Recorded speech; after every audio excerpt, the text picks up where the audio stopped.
እስኪ ወደ ፌዴሬሽኑ እንመለስ። የአውሮፓ የኢትዮጵያውያን ስፖርት እና ባህል ፌዴሬሽን እንግዲህ ከተቋቋመ ከ20 ዓመት በላይ አስቆጥሯል። ዘንድሮ 20ኛ ዓመት የውድድር ዘመኑን በልዩ ሁኔታ ሊያከብር ቅድመ ዝግጅት እያደረገ እንደሆነ አንዳንድ መረጃዎች ይወጣሉና ወደ ፌዴሬሽኑ የስልጣን ቦታስ እንዴት መጣ? የሚገርም ነው እንግዲህ አመጣጤም እኔ ያው የቦርድ አባል ነኝ። ኢትዮ ኖሬ አሰልጣኝም ነኝ፣ የስፖርት ማህበሩም አመራር መሪ ነኝ እና ያው ሁሌ እንደዚህ ስብሰባ ሲኖሩ እሄዳለሁኝ ተወካይም ስለሆንኩኝ ማለት ነው። እና ከኛ በፊት የነበሩ ያው ታውቃለህ በፊት እነ ከበደ ኃይሌ እነ ግርማ ሳሌ ምናምን እነ ጆኒ እና በተለይ ግርማና ከበደ ያው ኢትዮጵያ ውስጥ እስከ ናሽናል ቲም ብዙ ዓመት የተጫወቱ ታዋቂ ናቸውና 2017 ላይ ትንሽ እዚህ 17 16 ያው ይቅርታ ካላንደር በፈረንጆቹ ነው የምጠቀመውና በዚህኛው እርግጠኛ መሆን ስለማልችል ነውና ያኔ ትንሽ ፌዴሬሽኑን የአካሄድ ለውጥ ተደርጎ ነበር። ፌዴሬሽኑ ዝግጅቶችን ራሱ ያዘጋጅ። ድሮ ቲሞች ናቸው አንድ ነገር ይመረጥና እዛ ሀገር ያለ ቲም ነበር የሚያዘጋጀው።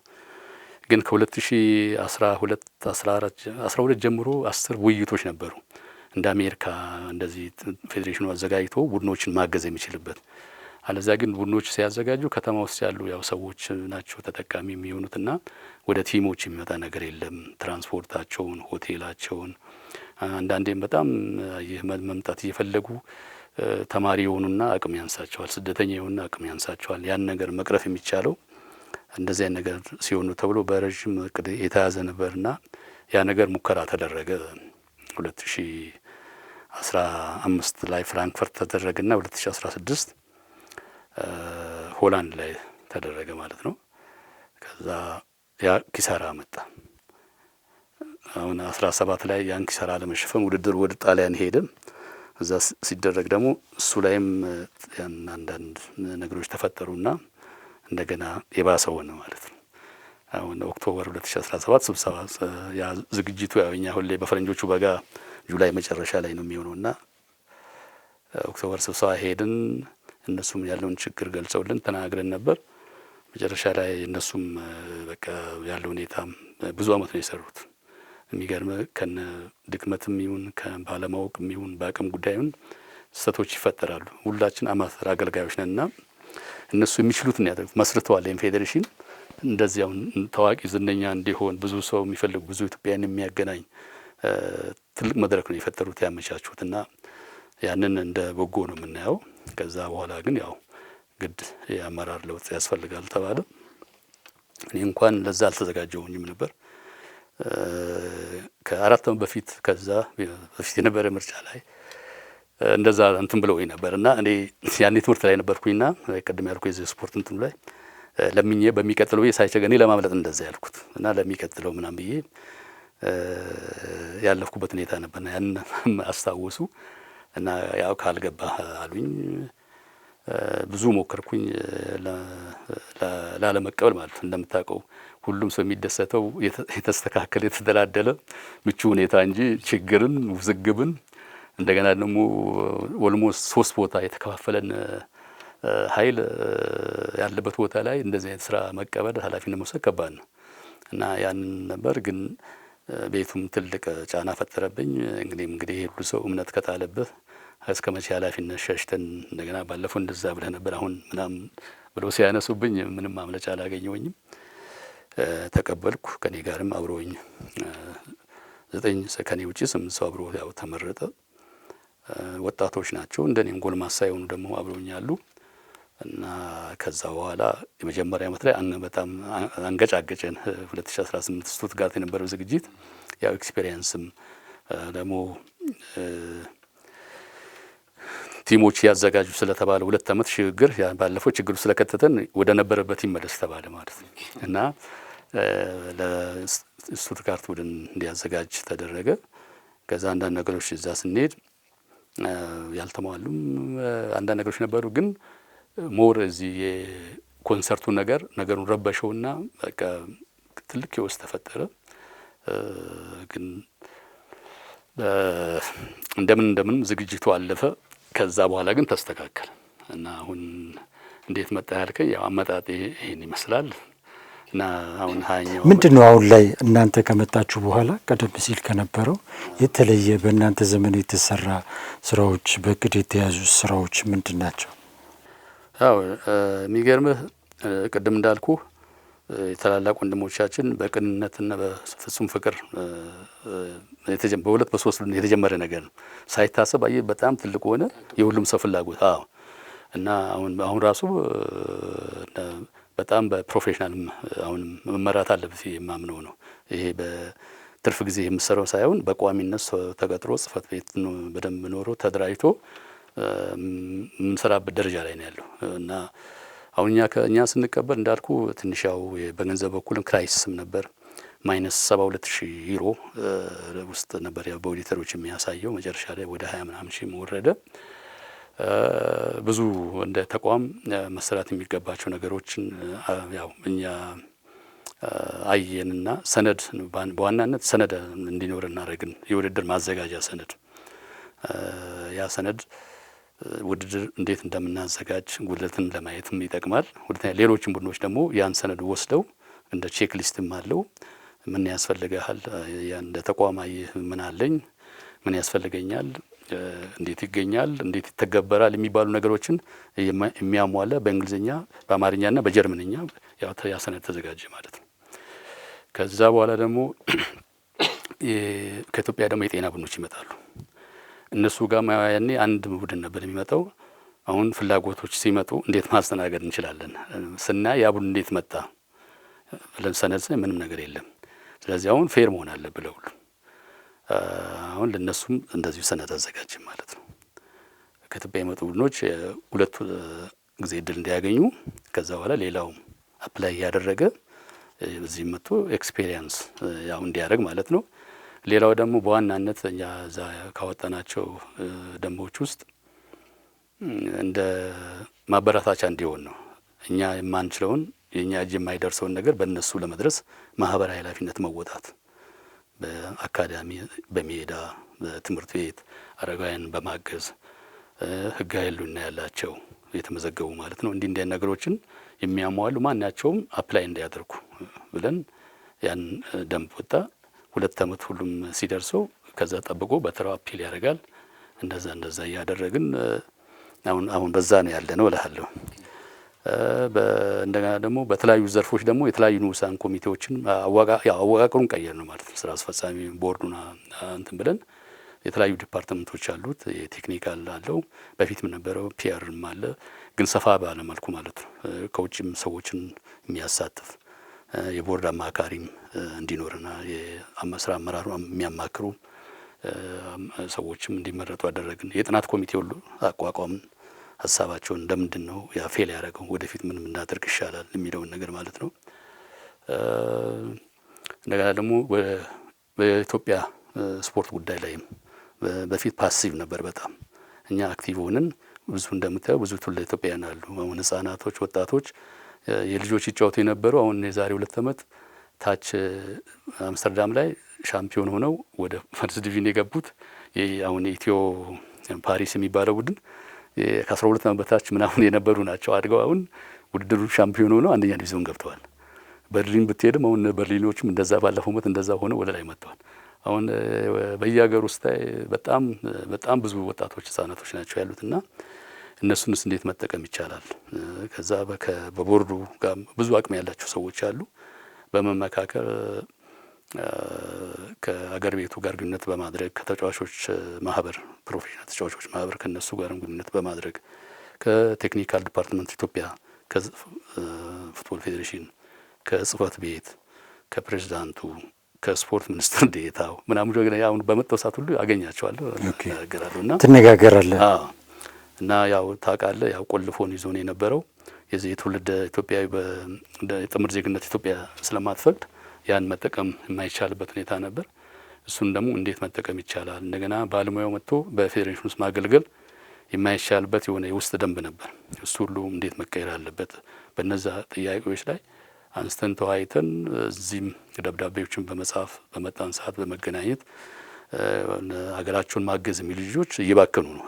በተለይ ውጭ ያለው በፈለከው እድሜ ካታጎሪ እንደ እድል ገጥሞ መጥተህ ብታይ ታዝናል። ከዋናው ቡድን እስከ ይሄ ከ17 ዓመት በታች ባለ ኢንተርናሽናል ውድድር ላይ ኢትዮጵያን መወከል የሚሉ ልጆች በጣም ብዙ አሉ እና የዛም እንትኑ ኮምፒቲሽኑ ከባድ ነው።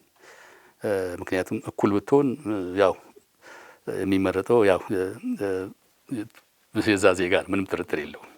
እና ልጆቹም ቶሎ ልጆች ስለሆኑ ስሜታቸው ይነካና ያቆማሉ። ያን ስታይ ታዝናለህ። ምክንያቱም በውጭ አንድ ልጅ እግር ኳስ በ4 በ6 ዓመቱ ጀምሮ 17 18 ላይ ሄዶ ሲያቆም 10 ዓመት ወላጅ ኢንቨስት ያደረገውን እንትን ተመልከት። ቅድም እንዳልኩ ነው፣ ገና የ6 ዓመት ልጅ ነው ሆምና አዌ የሚጫወተው።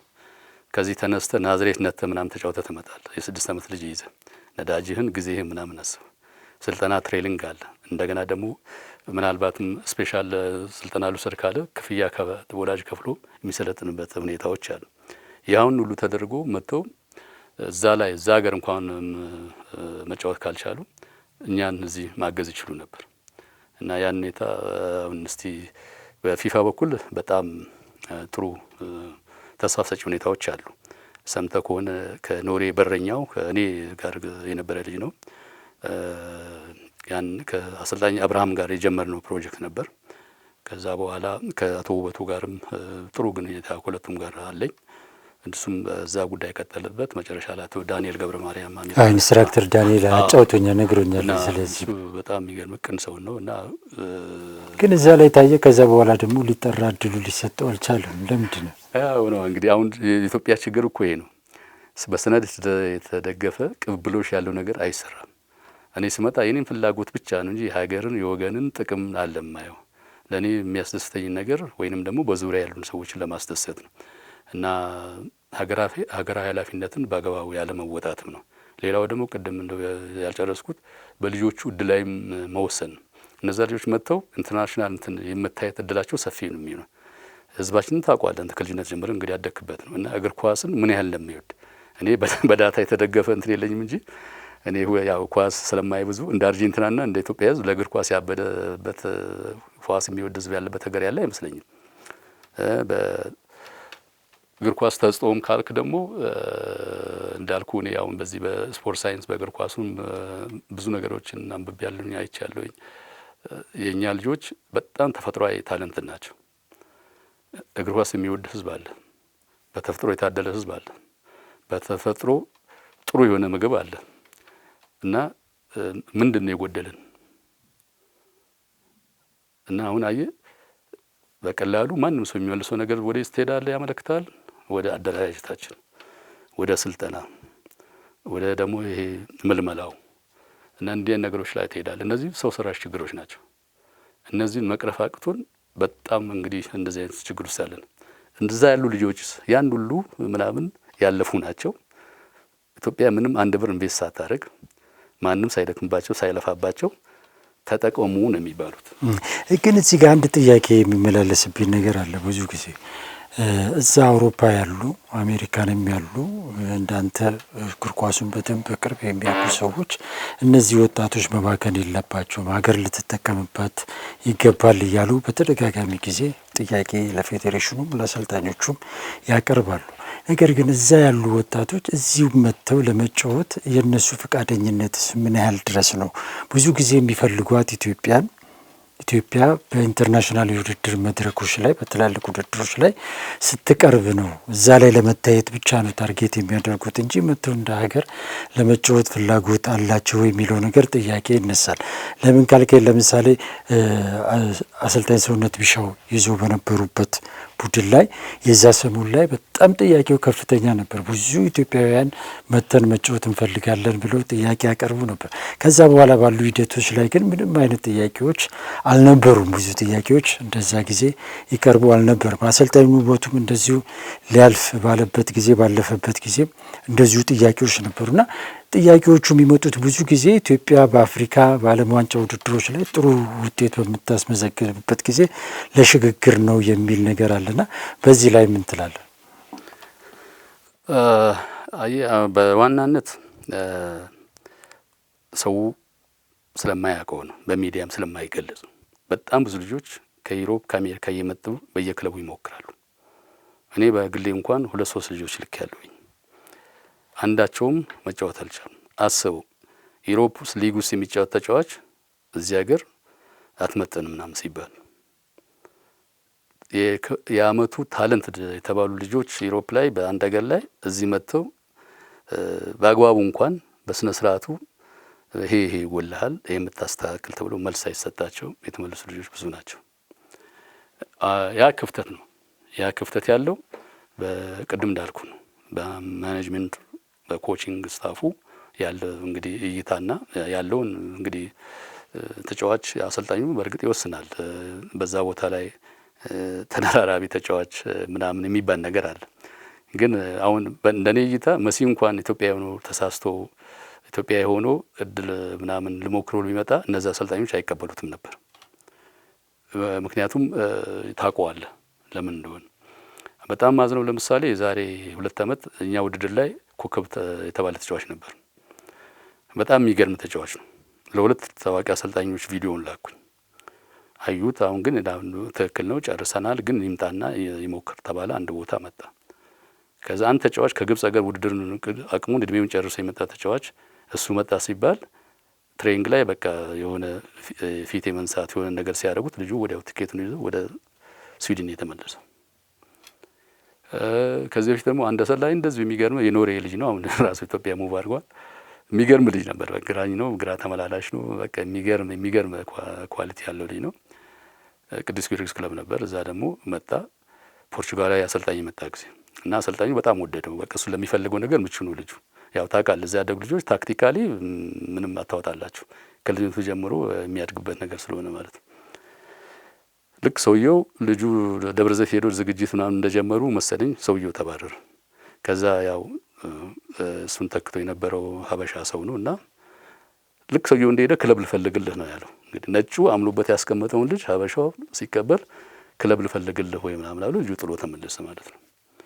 እና እንዲህ አይነት ነገሮች አሁን እየሰፉ እየተወራ ምናምን ስለመጣ አሁን ብዙዎች አሁን ፍላጎትም እምነትም የላቸውም። የሚገርም ነገር አንደኛ አንዳንዶች እንደውም አንተ እዛ ስትሄድ እንመጣለን ይሉኛል። ቁጭ ብለህ ትሬኒንግ አብረን እንድታይ በደንብ እንዲነግሩን ችግሩን ምናምን ይላሉ። እና እዚህ ደግሞ ከብዙዎቹ ጋር ከአንዳንዶቹ ጋር ቅርበት አለኝ፣ ከብዙዎቹ ጋር አብሬ ተጫዋች ያለኝ ግን ብዙ ቅርበትም የለኝም። ግን ይሄ ተጠቃሚ እኮ አሰልጣኙ ነው። የሚገርመኝ ነገር እሱ ነው። ግን ይሄ ኮራፕሽኑ ከተጫዋቾች ጋር ያለው ግንኙነት እና ይሄ በሚካፈሉት ገንዘብ ይቅርታ ለቃሉ አየህ ለነዛ ለሙያ መገዛትን በልጆች ህይወት ላይ መወሰንን እና ደግሞ ሀገርን መጉዳትን አይታያቸው እና አንድ ሰው ኮራፕት ከሆነ በቃ አልደቀል ምንም ነቀርሳ ነው። የመዳን ቻንሱ በጣም ትንሽ ነው። እና አሁን ሰው የሚለው አሁን ልጆቹ ላይ የተሻለ ነገር ሲመጣ ወይም ኢትዮጵያ እንድትመጣ መች መጣ ከ7 ዓመት በታች የዛሬ 2 ዓመት በሶማሌ እና የዛሬም የተሸነፈው አይደለም። ዘንድሮ ገንዘብ የለም ተብሎ አልተካፈለም።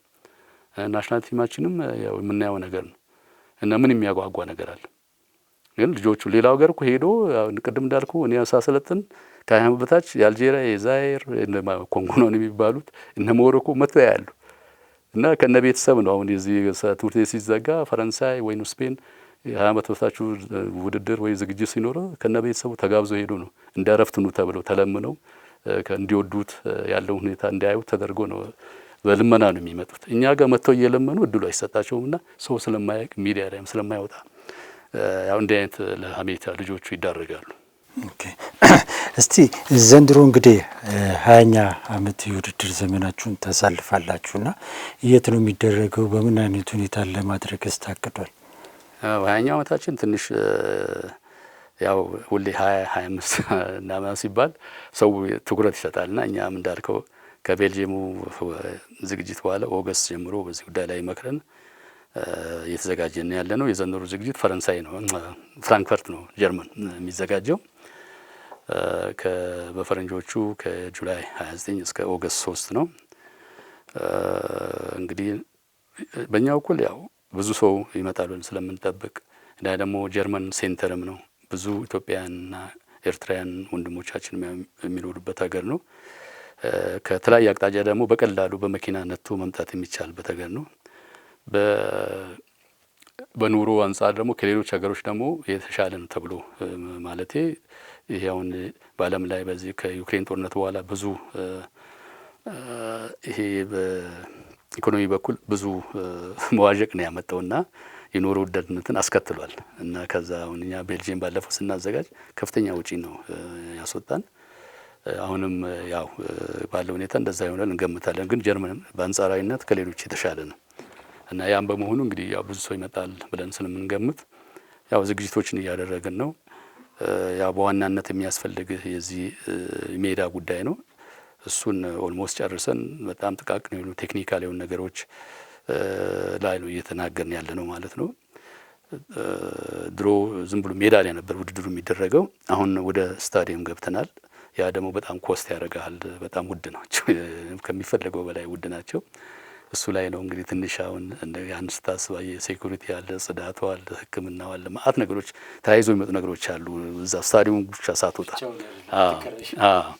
እና ያ ነገሮች ያው እሱ ላይ እየተሰሩ ያሉ ነገሮች አሉ። እነሱን ክሊር እያደረግን ነው ያለ ነው።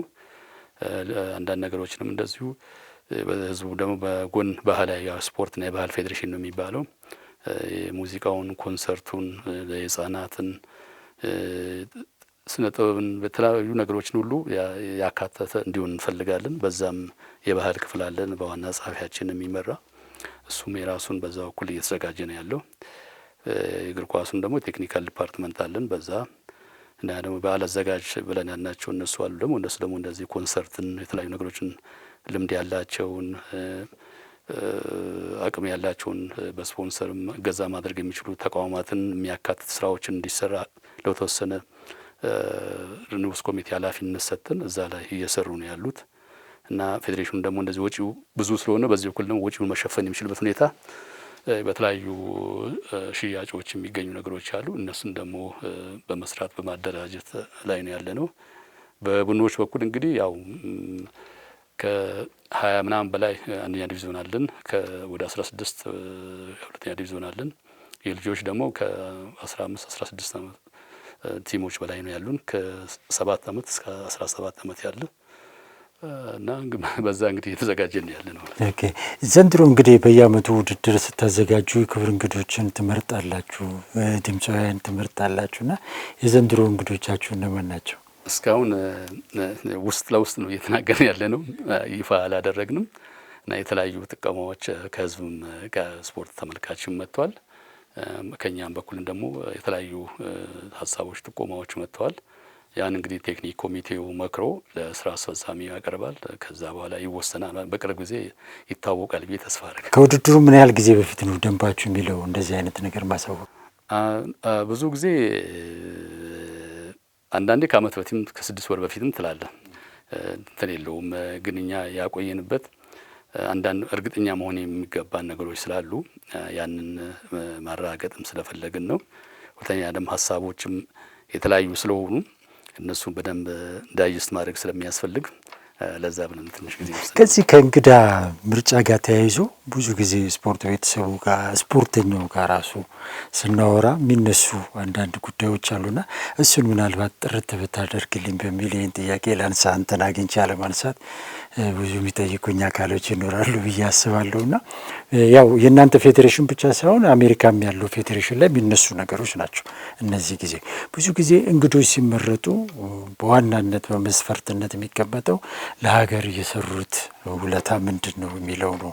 ነገር ግን እንደዛ ቢባልም በሰሩት ልክ ግን እንግዶች ሲጋበዙ አይታይም። አልፎ አልፎ ወይም በዋናነት ከሰሩት ውለታ ይልቅ ለአመራሩ ቅርብ መሆን እንደ ትልቅ መመዘኛ ይታያል የሚል ነገር አለና እናንተ ጋር አንተ በተለይም ወደ ስልጣን ከመጣ በኋላ የተለያዩ እንግዶችን ጋብዛሃል። እንግዲህ ካልተሳሳትኩ ወርቁ ደርገባ፣ ወንድማገኝ ምናምን ተጋብዘዋል በእነዚህ ጊዜና ከዛ አንጻር የመጣብህ ቅሬታ ተቃውሞ የለም ወይስ ደግሞ ከመረጥክ በኋላ ከሌ ቢመረጥ ብለህ የምትለው? የእውነት ነው እና ሰው ልክ ሊመስለው ይችላል። ግን እኛ አሁን እንዳልኩ የተለያየ ሰው ከውጭም ሰው ኖሚኔት ያደርጋል። የሰውን አስተያየት እንቀበላለን። እንደገና ደግሞ የቴክኒክ ኮሚቴው በጣም ትልቅ 7 ሰዓት 8 ሰዓት የሚፈጅ ውይይት ሁሉ ያደረግንበት ጊዜ አለ እና ድምፅ ተሰጥቶበት ነው። ዝም ብሎ እኔ በፈለግኩት እኔ በምወደው የሰፈሬ ልጅ ወይም ለእኔ የቀረበ ብዬ ምናምን ማቅረብ አልችልም እና እንደ አንድ የስራ አስፈጻሚ አባል የመጠቆም ራይት አለኝ፣ ድምፅ የመስጠት ራይት አለኝ። ከዛ ውጭ ግን ኢንፍሉዌንስ ማድረግ ሎቢ ማካሄድ ምናምን ሞራሉም የለኝም። እንደዛ ማድረግም አልፈልግም። ግን ቅድም እንዳልከው አሁን እኛ ከመጣን በኋላ የመጀመሪያ ላይ የመረጥነው ክብሮምን ነው። ክብሮም እንግዲህ ሀገር የዋለውን ውለታ ማንም ያውቀዋል። በአጋጣሚ ያው ሳይሳካለት ቀርቶ ሳይመጣ ቀረ። ያው እሱም ኖሬ እያለን ለነገሩ አንዳንድ ቴክኒካሊ አንዴ እንደኛም ገና ተመርጠን 6 ወራችን ነበር ዝግጅቱ ሲደረግ እና እዛ አዘጋጅ እኛ ሳንሆን የከተማው ቡድን ስለነበረ ኃላፊነቱን ስለወሰዱ እነሱ መፈጸም የሚገባቸው ነገር ሳይፈጽሙ በመቅረታቸው እሱ ሳይመጣ ቀረ። በጣም አዘን ማለት ነው። ከዛ ቀጥሎ የነበረው ያው ወንድማገኝ ነው፣ ነፍሱን ይማረው። እንግዲህ ወንድማገኝ እንግዲህ ከልጅነቱ ጀምሮ ለኢትዮጵያ ስፖርት ህይወቱን የሰጠ ሰው ነው። ጤናውን እስከሚያጣ ድረስ መጨረሻ ላይ እንደዛ እስከሚሆን ድረስ ማለት ነው። ከሱ በኋላ ደግሞ የአምስተርዳም ላይ የጠራ ነው ኃይሌ ካሴን ነበር ከአክሻው ጋር ማለት ነው። እና ኃይሌንም ታውቀዋለህ። በተለይ ለ80ዎቹ ቅድም እንዳልከው 70ዎቹ ጀምሮ ላሉ ህጻናት ወጣቶች ሞዴል የሆነ ራሱን የገዛ ሰው ነው። ሁለተኛ ደግሞ ብዙ ወጣቶች እግር ኳስን እንዲወዱ ከኔ ጀምሮ ማለት ነው ኢንፍሉዌንስ የፈጠረ ሰው ነው። እስከ መጨረሻው ሰዓት ድረስ አገልግሎቱን ጨርሶ ጉልበቱን ጨርሶ አሟጦ ለኢትዮጵያ የሚፈለገውን ነገር አድርጎ የወጣ ሰው ነው። ባለፈው ደግሞ አካሉም ደግሞ እንደምታውቀው እንደዛ በተለያዩ ክለቦች በመጫወት በማሰልጠን ብዙ አገልግሎት የሰጠ ሰው ነው። እንደውም አሁን ብዙ ጊዜ ሰውም ታደላለ ይሉኛል ለሚሊተሪ ቡድኖች አስተዋሽ ስለሌላቸው ነው። ለምሳሌ እንትን ላይም ደግሞ ዙሪክ ላይ የረሳሁታን ደግሞ አረፋይኔን ጋብዘነው ነበር። እኔ አረፋይኔን እንዲቁጭ አንድ ቀን ሜዳ ላይ እንጂ ስንጫወት ማቀው እንድቃይቸው አላውቅም። ግን እንደዚሁ በጣም ብዙ አመት የተጫወተ በጣም ዲስፕሊን እንደሆነ ሰው የሚያከብረው በኳስ ችሎታው እንደዛ ድንቅ የሆነ ተጫዋች የነበረ ሰው ነው። ቪዛ ያው ስለተከለከለ መምጣት አልቻለም። ባለፈው አመት ሙልጌታ ከበደንና ኃይሌ ካሴን ነው ሉቾን የጠራ ናቸው። እና ሉቾ ከልጅነቱ እስከ ያው ኳስ ከሚያቆምበት ተጠቅሞ እንደ ሸንኮራ መጣው የጣሉት ሰው ነው። 10 አመት ምክትል አሰልጣኝ ሆኖ ጉልበቱን አቅሙን ሁሉን ጨርሰው መጨረሻ ላይ ስደተኛ አድርገው የትም የጣሉት ሰው ነው። ሉቾ እንግዲህ ቅድም እንደነገርኩ በ16 አመት ሳይሞላ ጀምሮ እንግዲህ ብሔራዊ ቡድን ድረስ ከወጣት ቡድን ብሔራዊ ቡድን ምናምን አመት ያገለገለ ሰው ነው። እነዚህን አስታውሰን ከአዲሱ ጄኔሬሽን ጋር ማስተዋወቃችን እንጃ እንግዲህ ምን አይነት እንትን እንደሆነ ሙልጌታም አጋጣሚው ለዚህ በመምጣቱና የትራቨል ዶክመንቱ ስላልተሟላ ነው የቀረብን እንጂ ሙልጌታም እንደምታየው ነው። እንግዲህ በእኛ ስንጫወት ሙልጌታ የነበረ እንግዲህ ከመንግስቱ ወርቁ ቀጥሎ የገነነ ተጫዋች ሙልጌታ ከበደ ነው። አሁን ሙልጌታ የት ነው ያለ? የፈለገ ይሁን እብድ ይሁን የፈለገ ነገር ያድርግ ዝም ብሎ የሚጣል ሰው ነው። ዝም ብሎ የሚረሳ ሰው ነው። አሁን አንተ እንደው ልጅ የፈለገ ቢሆን ዝም ብለህ ትተዋለህ እና በጣም የሚያሳዝነው ምክንያቱም ሰዎች ነን፣ የተለያዩ ባህሪ ይኖረናል፣ ድክመት ይኖረናል፣ ልናጠፋ እንችላለን።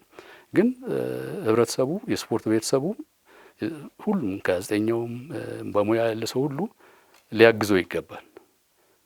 ችግሮች ድክመቶች ካሉ ከዛ እንዲወጣ እያንዳንዳችን የራሳችን ጥረት አድርገን ከሞተ በኋላ አበባ ተራርጠን ላይ ከመከመር በህይወት እያለ የሆነ ነገር ቢደረግለት ደስ ይለኛል። እና እኛ እሱንም ለዛ ነው ከሙልጌታ ማን ነው ብዙ ሰው በስም ነው የሚያውቀው እና ደግሞ በነበረ ጊዜ ደግሞ ብዙ የሚያውቀው ሰው አለ በሚጫወትበት ሰዓት ያንን አሁን ኮኔክሽን እንዲኖር ነው እንዳይቆራረጥ።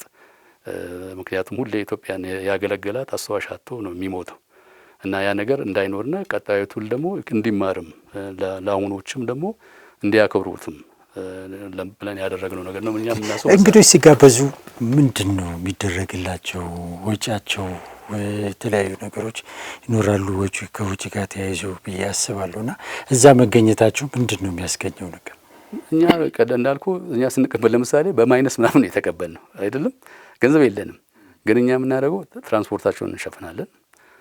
አንዳንድ ሕክምና የሚያስፈልግ ከሆነ ሕክምና እንዲያደርጉ ጥረት እናደርጋለን። መድኃኒቶች፣ አንዳንድ ነገሮች ለጤናቸው አስፈላጊ ነገሮች። ሌላ ነገር ደግሞ እዚህ ማንሳት የማይቻል ነገር አለ። ውሳኔ ከራሱ ነው። መወሰን ከቻለ ደግሞ ሌሎች እድሎችን ማመቻቸትም። ለምሳሌ አስራት አዱኛን ተመልከተው። አስተዋሽ አጥቶ ታሞ ሊሞት የነበረ ሰው ነው። ተጋብዘው መጥቶ አሁን ከሞድ ነው ራሱን አሁን ሰርቶ ይኖራል። ራሱን ቢያንስ ከመለመን ያው እድኖ የተስተካከለ ህይወት እንዲኖር አድርጎታል ማለት ነው።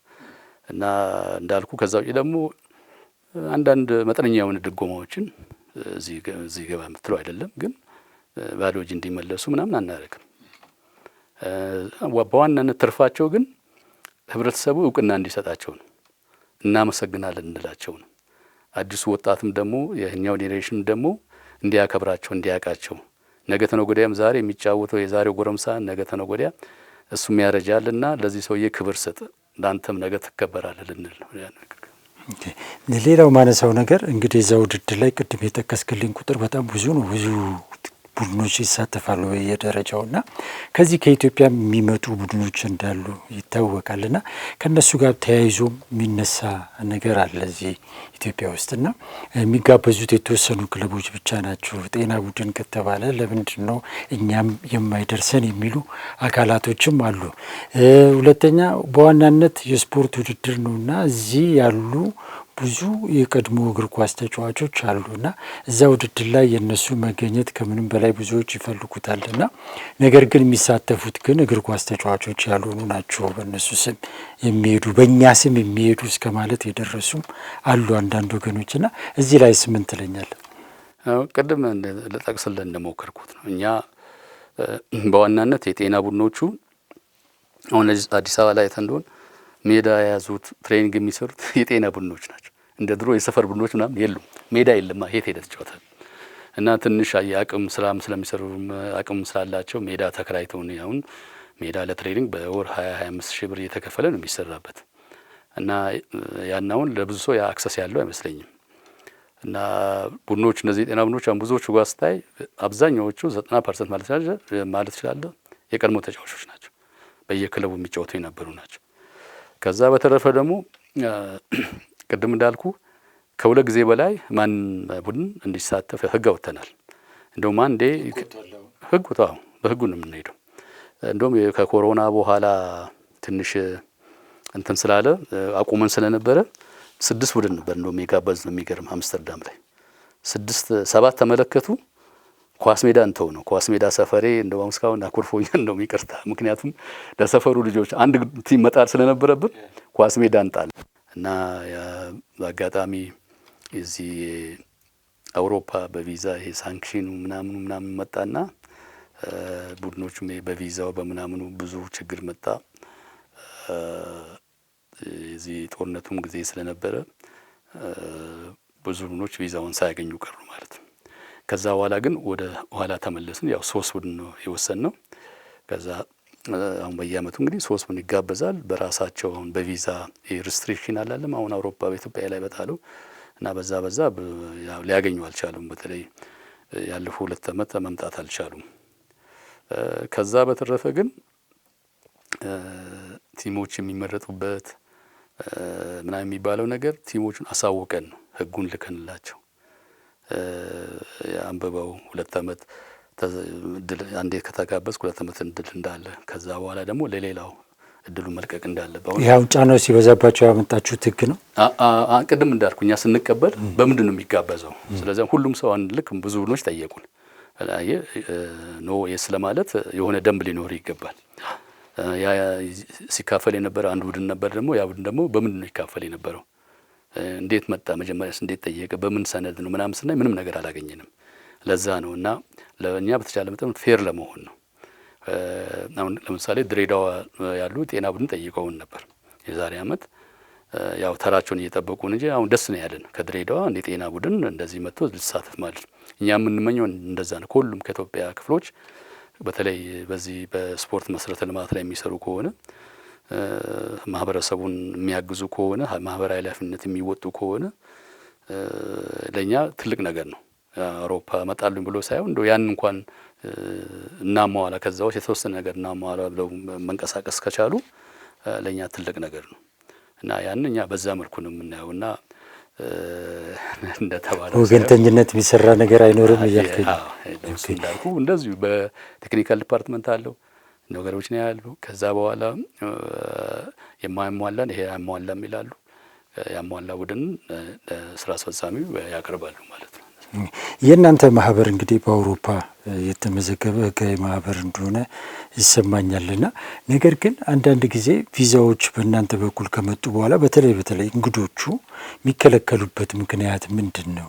ከእናንተ ጋር የተያያዘ ነው ወይስ ከግለሰቦቹ ጋር የተያያዘ ጉዳይ ነው? ከኛ ጋር ምንም አይያያዝም። እኛ ምንድን ነው የምናደርገው? ለምሳሌ አንተን ብንጋብዝህ የኢንቪቴሽን የግብዣ ደብዳቤውን ለአንተና ለኤምባሲው የምንልከው አንደኛ ትክክለኛ ዶክመንት እንዲሆንን እንዲያውቁት ቀጠሮ እንዲያስዙልህ ማለት ነው። አንተም ደግሞ የተሰጠ ዶክመንት ያው ትክክለኛ መሆኑን ሄደህ የምታረጋግጥበት ማለት ነው። ከዛ ውጪ ግን እኛ በዚህ ውስጥ ምንም ጣልቃ አንገባም። ብዙ ከዚህ በፊትም ችግር የነበረው መጀመሪያ ለኤምባሲ አይላክም ነበር። አንዳንዴ ያው እዚህ ታውቃለህ በማይሆኑ ነገሮች ይሰራሉ። ዶክመንቶቹ ዲፕሊኬት ይደረጋሉ። ሊስት ላይ እኛ ለ20 ምናምን ተጫዋች ልከን 80 ተጫዋች በጣም ብዙ ተጫዋቾች አሁን እየተባለ በአንድ ቡድን ሲመዘገብ እንደነበርም ያው ደርሰንበታል። ኤምባሲው ራሱ ያው ለእኛ ሪፖርት አድርጓል። እና እንዲህ ነገሮች በቃ ለማቆም ያደረግነው ምንድን ነው ያንተናው አንተ በአሁን ልክ ምሳሌ የምትጠቀመው ብትጋበዝ ያንተ ፓስ ነው የምትልክልን። ከዛ የፓስን ኮፒ እና የኢንቪቴሽን ሌተርና ፓስ ነምበርህን በዶክመንቱ ጋር ተያይዞ ለኤምባሲው እንልካለን ማለት ነው። በስምህ ሌላ ሰው እንዳይገባ። ቁጥራቸውም 24 25 ተጫዋች ብለን ነው የምናደርገው። ቅድም እንደውም ሳልጠቅስልህ ያለፍኩት በየቲሙ የቀድሞ ተጫዋች በተለይ አቅም የሌላቸውን እዛ መጥተው ሰው ማግኘት የሚፈልጉትን እነዚህ የጤና ቡድኖች የተወሰኑ እንዲይዙ ሁሉ እናናግራለን። መጨረሻ ላይ እንደውም 5 ኮታ ለሴቶች፣ ምክንያቱም ሴት ተጫዋቾች አሉ ሀገራቸውን ያገለግሉ አሁን የሚያገለግሉ ሀገራቸውን ያስጠሩ ልጆች ምናምን ስላሉ እነሱ የሚካተቱ ብለናቸው በወንዶች ቡድን ውስጥ 5 ሴቶች እንዲካተቱ ሁሉ አድርገናል። አሁን እንደውም በራሳቸው ሴቶቹ የፕሮፌሽናል ተጫዋቾች ማህበር ስላላቸው ባለፈውም ሌት ሆኖ ጠየቁና ተዉት። ያው ጊዜ መጥፎስ ነበረ። አሁን አፕላይ አድርገዋል እና የሴቶችም ቡድን እንዲመጣ ማለት ነው። እና እንዳልኩ እንትኖቹ ሰፊ ናቸው እና ከኛ ጋር ከቪዛ ጋር እኛ ምንም የኛ እንትን ትክክለኛውን ዶክመንት መላክ ብቻ ነው። ከዛ በኋላ ያው ይሄ ቪዛ የሚሰጠው አካል ነው የሚመረምረው። ብዙ ጊዜ እኛ ስህተት ሆኖ የተገኘው ዶክመንት ላይ ነው። የሚቀርቡ ዶክመንቶች የማያሟሉ ወይም ስህተት የሚገኙባቸው እየሆኑ ሌላውንም ይዞ ይጠፋል። አሁን ብዙ ጊዜ ችግር እየተፈጠረብን ያለው ይሄ ነው። ተገቢ ያልሆነ ነገር ተገቢ ያልሆነ ዶክመንት ተያይዞ ስለሚቀርብ ያ ነገር ሁሉንም ሰው ሁሉንም ዶክመንት በአንድ አይን እንዲያዩት አድርጎታል። እና ብዙ ጊዜ ለቡድኖች እናስጠነቅቃለን፣ ደውለን እናወራለን እንዲህ እንዳይሆን። ምክንያቱም የሌላውም ቡድን መበላሸት የለበትም። እኛም እንደ ተቋም አማኔታ ከኛ ማጣት የለባቸውም። እንደ ሀገርም ደግሞ በሀገር እይታ ነው የሚታየውና ያን ነገር በዛ እንድንመዘን መሆን የለበትም እና ብለን እናገራለን። እኛ እንግዲህ አዌርነስ መፍጠርና መናገር ብቻ ነው አቅማችን። ኦኬ ቆይታችን እያበቃ ስለሆነ መጨረሻ ላይ እንግዲህ አንተ ተጫዋች ነበር፣ ከዛ አሰልጣኝ ነህ፣ አሁን አመራር ነህ። ሁሉንም በየደረጃው ተመልክተሃል። ከዚህ ተነስተ ስለ ኢትዮጵያ እግር ኳስ ምን ትላለህ? ከባድ ኢትዮጵያ እግር ኳስ ያኔ ደጋግሜ ስለማወራ እንግዲህ ሰው እንዳይሰለቸው እንጂ እንደ አባይ ለዘመናት የሚባክን አሁን አባይን እንኳን አንድ ወቅት ላይ አሁን መፍትሄ ያገኘ የኛም እንግዲህ ተስፋ አደርጋለሁ በዛ እንጂ ቅድም እንዳልኩ የሚያሳዝን ነው። አሁን እኛ በኢስት አፍሪካ ደረጃ እንኳን ተወዳዳሪ ያሉንን በክለብ ደረጃም ብትል ክለብ አለን ብትልም ክለብ የለን ቡድን ያለን። ብሔራዊ ቡድን የምታየው የራሱ መጫወቻ ሜዳ የሌለው እና የሚወጣው ገንዘብ ቀላል ያልሆነ ገንዘብ። በስልጠና ወደ ስታይ ደግሞ መቼለታ እንደው ነገር ስሰማ ከ100 በላይ ኤ ላይሰንስ ያላቸው አሰልጣኞች ያሉበት ሀገር፣ በጣም ብዙ ቢ ላይሰንስ ያለበት ሀገር፣ ሲ ላይሰንስ እና ደግሞ በሚሊዮኖች የሚቆጠሩ ተጫዋቾች ያሉበት ሀገር 2000 በላይ ላይሰንስድ የሆኑ አሰልጣኞች አሉ። እንግዲህ አስበው ይሄ ሁሉ ባለበት ሁኔታ ላይ አንድ እርምጃ ወደፊት መሄድ አልቻልንም። እና አንዳንድ ውይይቶችንም እሰማለሁኝ። አሁን የ29 አፍሪካ ዋንጫ ኢትዮጵያ ለማዘጋጀት ያው እቅድ አላት። እንዴት አሁን አሸናፊ ቡድን እንዴት እንፍጠር? እንዴት ተደርጎ ነው አንተ ኪስ ውስጥ ፍራንክ ሳይኖር ቀይ ጤፍ እና ነጭ ጤፍ ልግዛ ብለህ ገበያ የምትወጣው? ምን ይዘህ ነው አሸናፊ ቡድን የምትፈጥረው? ምን ሰርተህ ነው? እግር ኳስ ያው ታውቀዋለህ በጣም በፕሮሰስ እና መጨረሻ ላይ ከፕሮሰስ ነው ወደ ውጤት የምትመጣው። ራሱ ጅምር ሲጀምር ራሱ ፕሮሰስ ነው። አሰልጣኝ ራሱ ገና የሚነገረው መጀመሪያ በወጣቶች በምትሰራ ሪዛልት ኦሪየንትድ መሆን የለበትም ነው ፕሮሰስ። ምክንያቱም በሂደት የሚመጣ ነገር በሂደት ያው ታውቀዋለህ ጥሩ ሆኖ ስለሚመጣ ለልጁም ለሀገርም ለወገንም የሚጠቅም ነገር የምትፈጥረው በዛ መንገድ ነው። አሁን ያ በሌለበት ሁኔታ ላይ ስለ ውጤት እያወራን ያለ ነው። የስፖርት መሰረተ ልማት ላይ ምን ተሰርቶ በስልጠናው ላይ እንዳልከው ስልጠናችንስ ምን አይነት ስልጠና ነው? ከዘመኑ ጋር አብሮ የሚሄድ ነው ወይ? ዘመኑን ያወጀ ነው ወይ? ሁለተኛ ደግሞ በጨዋታም በጣም የሚያጨቃጭቁ ነገሮች አሉ። ጸጉር በሌለበት ያው መላጣ በማበጠሪያ እንደሚጣላ ማለት ነው። እና መጀመሪያ ወደዛ ለማውራት ወደ ያጨዋወት ስልታችን ለማውራት መሰረታዊ ነገሮች ላይ መስራት ነው ያለበት ነው የሚመስለው። ቅድም እንዳልኩን ልጆች ያሉን ሰው እግር ኳስ ይወዳል። ከዛ አልፎ ራሱም አሁን መንግስት ራሱ እዚህ ላይ ኢንጌጅ መሆኑ ትልቅ ፖዚቲቭ ነገር ነው። የአፍሪካ ዋንጫ ይምጣ ብሎ መናገር መቻሉ ለዛም እንደዛ ሎቢ ማካሄዱ ይሄ ትልቅ እድል ነው። አንዱ ብዙ ሀገራት ስለሚፈሩ እዳውን ይፈሩታል። ተከትሎ የሚወጣው ወጪው ከባድ ነው እና ያን ግን በድፍረት ይሄ ነገር ይምጣ ብሎ ወደዛ በዛ ላይ መንግስት ኢንጌጅ መሆኑ ትልቅ ነገር ነው። ግን ዝቅ ብሎ ደግሞ ያው መንግስት ያን እንደሚያስብ ሁሉ ህዝብ የሚወደውን ነገር ገብቶታል ማለት ነው። መንግስት ማሰብ ያለበት ደግሞ እዛ ቦታ ላይ የሚቀመጡ ሰዎች ደግሞ የገባቸው መሆን ማለት አለባቸው። ስፖርቱ በተለይ አመራር ላይ የሚወጡ ሰዎች በደንብ የተረዱት የሚያውቁት ምን እንደሚፈልግ እንደ ተቋም እኛ ምን አለ ምን እንፈልጋለን ብለው ያን ደግሞ እንዴት እናገኛለን ብለው የሚያስቡ የሚሰሩ ሰዎች ያስፈልጉታል። እና አሁን ቀደም እንደውም አሁን መጨረሻ ላይ ስላልከኝ ነው በዚህ በትውልድ ኢትዮጵያ ላይ በፊፋ በኩል አልቆ ደብዳቤ መጥቷል። ዲሰምበር 24 በዚህ በቢጫ መታወቂያ መጫወት ከሚቻልበት ሁኔታ ተመቻችቷል። ደብዳቤው እስካሁን መልስ አላገኘም። ከዚህ የኢትዮጵያ መንግስት በዚህ ጉዳይ ላይ ይፈቅዳል አይፈቅድም ነው። አሁን ካለኝ መረጃ በውጭ ጉዳይም በጠቅላይ ሚኒስትር ቢሮ በዛ ጉዳይ ላይ ፖዚቲቭ ናቸው። ግን ችግሩ ያለው በሚመለከተው በራሱ ክፍል ውስጥ ነው። በፌዴሬሽኑ በኩል ትልቅ ጥረት አድርጓል። በተለይ ወጣቶች ናቸው። ባህሩም ሳሚም ዶክተር ሳሚም ትልቅ ጥረት ነው እያደረጉ ያሉት እና ግን ያ ደብዳቤ ስፖርት እንትን ውስጥ ገብቶ ነው ቁጭ ብሎ መልስ ያላገኘው። እና እንግዲህ ስለ አፍሪካ ዋንጫ ማሸነፍ እያወራን አሁን በ4 ዓመት ውስጥ ታውቀዋለህ ተጫዋች ከየት ታመጣለህ? ሸቀጥ አይደል ሄደህ አትገዛም።